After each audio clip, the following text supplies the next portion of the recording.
Hey everybody, welcome back to the channel.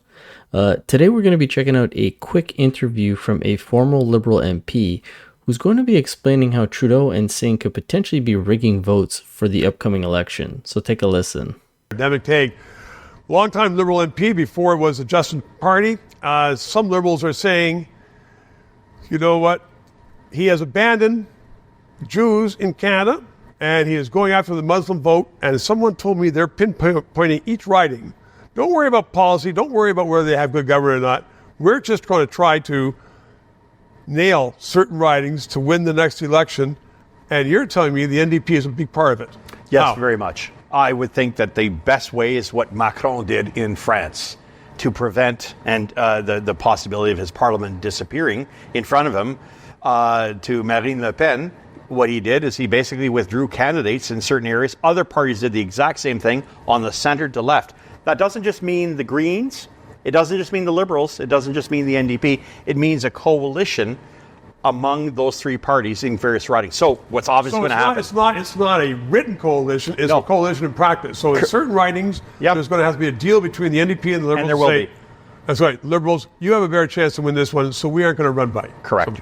That's the only hope of salvation the NDP and the Liberal have of not being annihilated in the next election. And by annihilation, that would be less than 50 seats for the Liberals, less than 30 seats for the NDP. But that's completely unprincipled. Yes, it is, of course.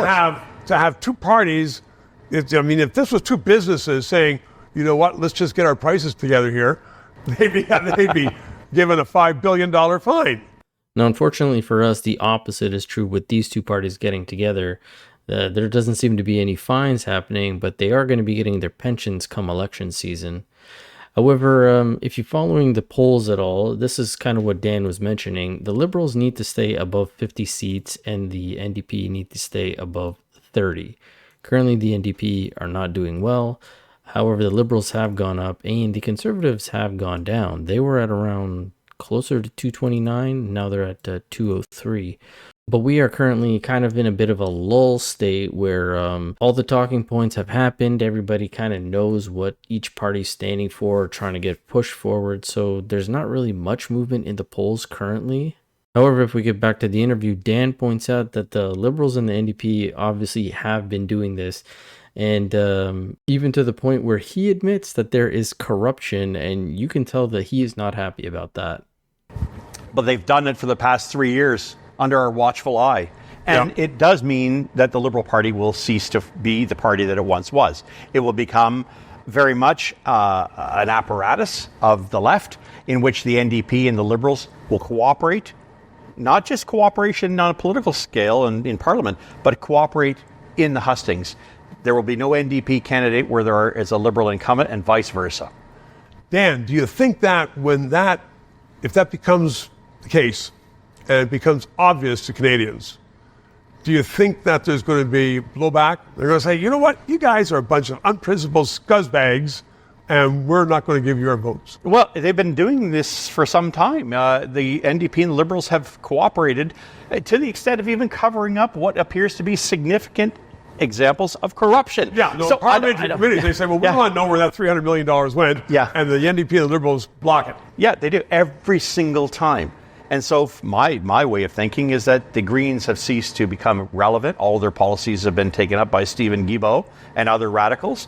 The NDP will simply line in with the Liberals and it will become the new Liberal Party, the new Liberal Democratic Party.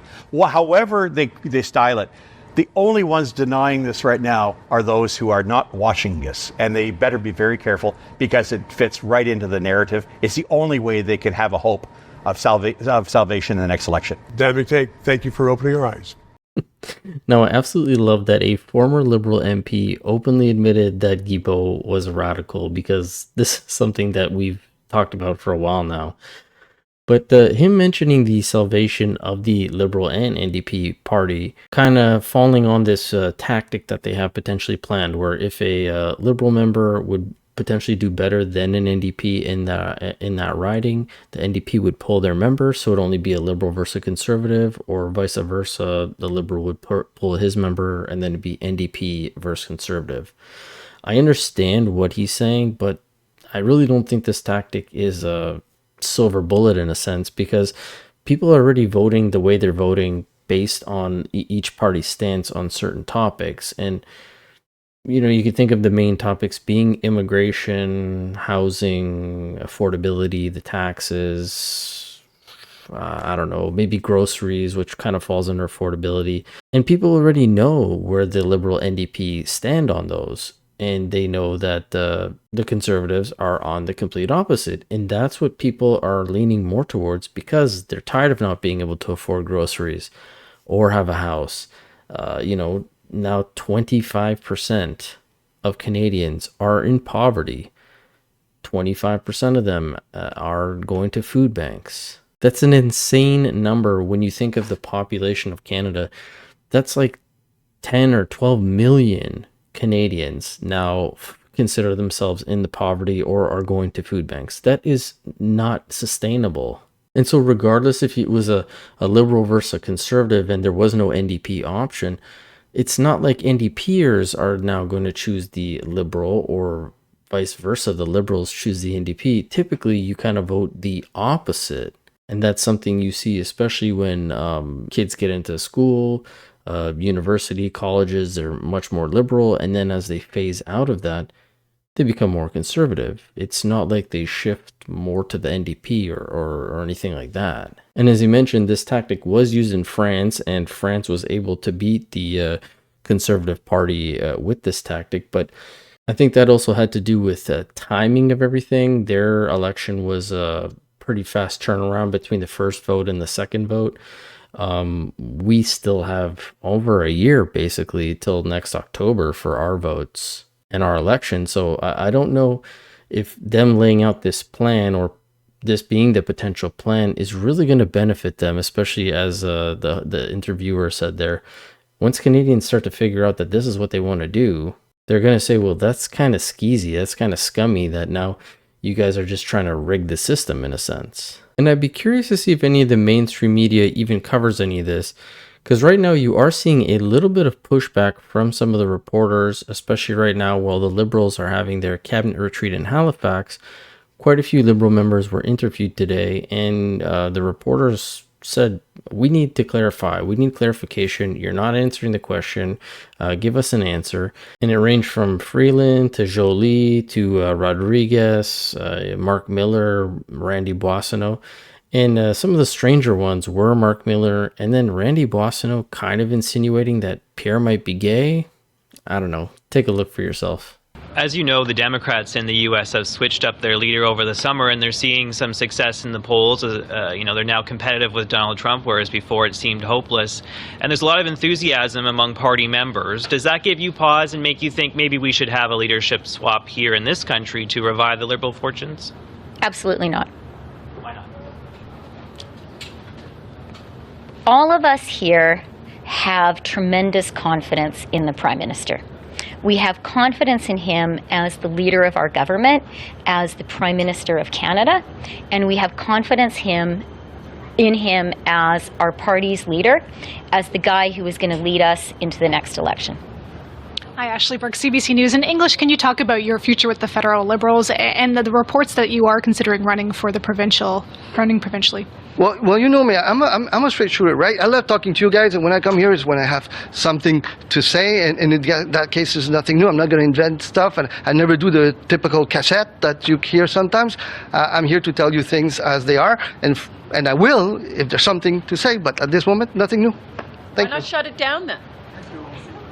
Now, the reporter makes a very valid point because Rodrigo is trying to play the card of, if I had something to say, I would let you guys know. But by him not denying what is being talked about, as she said, well, why don't you just set it straight? He's essentially still making an announcement by not making an announcement. But anyways, as I mentioned, here's Joly's weird answer, as well as Mark Miller and Randy Boissonnault. To Mia's point, though, I think the question wasn't so much around, can you work with any administration? We know your answer to that. I think the question we're trying to draw out from you is what you what you learned from watching the races south of the border, how the dynamic has been so fluid, if you had any takeaways for your own party and your own future fortunes. And I know you say you're busy working as foreign minister, of course you are, but you're also a minister in Quebec, and you would have concerns around the party's electability in all kinds of places. So talk to us about how you see the way forward in the next few months to ensure your own re-election, your party's re-election. Well, listen, okay, I'll start with the U.S. When it comes to the U.S., we're following very, very closely. I've told you that. And, of course, we're following the dynamics on both sides. The race is very tight, and that's the only comment that I will make on what's happening in the U.S. And in the no, US. I know, Tonda, I know, but let me finish my answer. I've given you the time to ask your question. And meanwhile, I'm engaging with the Republicans, and I'm engaging with the Democrats, with the Biden administration, with the Kamala Harris team. So that's been what I've been doing behind closed doors. Meanwhile, here, of course, we're connected to what people think. Of course, I've been connecting with people in my own writing. I've been door knocking also while being foreign minister in La Salle Verdun. And I'm confident that we can win the by-election in La Salle Verdun.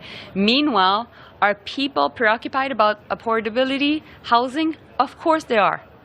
And we're not disconnected from that. So we need to work on it, and we need to be able to provide the hope that is necessary in these times where a lot of people are feeling lots of anxiety. Is that the only problem you see that lies ahead, trying to prove to Canadians you can deliver results? Is that the only thing you think is the change thing that's needed, that people are Well, listen, I think when it comes to politics, it's all about trust and whether people trust the work you're doing as a government. For the record, we don't. And I think the challenges we're facing are real. And we're not the only country facing these challenges, but we have to be better at it to make sure that we're delivering results, period. And so the proof is in the pudding. That's what we'll be working on. And can you talk about any reflecting that you've been doing on the state of the party and what you want to see change moving forward? Not with you guys in public. That's for damn sure. Well, why not, Mark? Tell us. What are you scared of, buddy? But sure, look, I think we have to have this. Tonda's laughing. The reality is we have to have these conversations behind closed doors. It's important for the health of the party, the cohesion that we have in cabinet in particular. We have a number of political conversations coming up, and I expect them to be quite robust. Prime Minister has been quite active throughout the summer, speaking individually to caucus members to talk about their challenges, where they see the country going, whether they want to run during the next election. I think that's exceedingly important. As a leader, that's what you would expect of them. But we also have our points of view as cabinet ministers, and we make them known, but just not in public. Ashley, I've been reflecting on the summer on personal tax in politics. I don't know if you know that there was a very nasty car parked outside of my house for over 6 weeks that was affiliated with, it was definitely conservatives. They would switch their cars every 3-4 days to comply with bylaws, hateful slogans on the car. The police did their job. That car's no longer there, but we've got rising rhetoric in this country that is putting at risk good people being in politics, and we're in full recruitment mode. I want to see excellent people of all genders, of all races and backgrounds in politics, and I think we all have a responsibility to make sure that we're letting people know that this is a noble profession, that we're here in the service of Canadians, and I want to make sure that hopeful, optimistic sentiment of Canadians continues, because Canadians are hopeful people. And look, I got to say it because I've been watching this summer, and Sean's a good-looking guy, but I got to tell you, the obsession that Per Polyev has with this guy is just weird. No, that statement you just made was weird, because as the leader of the opposition, it's his job to attack and criticize the jobs of the other ministers from the Liberal Party, the NDP, whoever is in power. So yeah, if he's targeting Sean, who was a terrible immigration MP and now a terrible housing minister, that might be the case, Randy. So it sounds like a little bit of projecting. And I don't know what's on with that, but enough already. And quite frankly, let people do their jobs. He's the best housing minister we've had in a generation.